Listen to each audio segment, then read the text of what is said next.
ৰিজনিঙৰ এটা প্ৰশ্ন লৈ আহিছোঁ যদি BAD is 7 হয় আৰু SAP is 9 হয় দেন BAN কিমান হ'ব ইয়াক আমি জানিবলৈ প্ৰথমে আমি এলফাবেটিক নম্বৰ কিমান নম্বৰত আছে সেইবোৰ চাই ল'ম B কিমান নম্বৰত আছে A কিমান নম্বৰত আছে D কিমান নম্বৰত আছে S কিমান নম্বৰত আছে P কিমান নম্বৰত আছে এইবোৰ আমি প্ৰথমে চাই ল'ম B আছে 2 নম্বৰত A আছে 1 নম্বৰত D আছে 4 নম্বৰত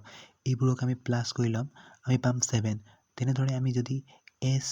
19ত আৰু A আছে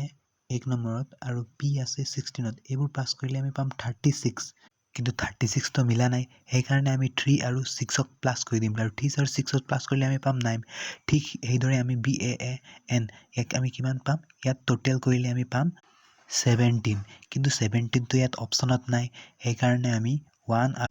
আৰু 7 প্লাছ কৰি আমি পাম 8 অপচনৰ A নম্বৰত আছে 8 তো কাৰেক্ট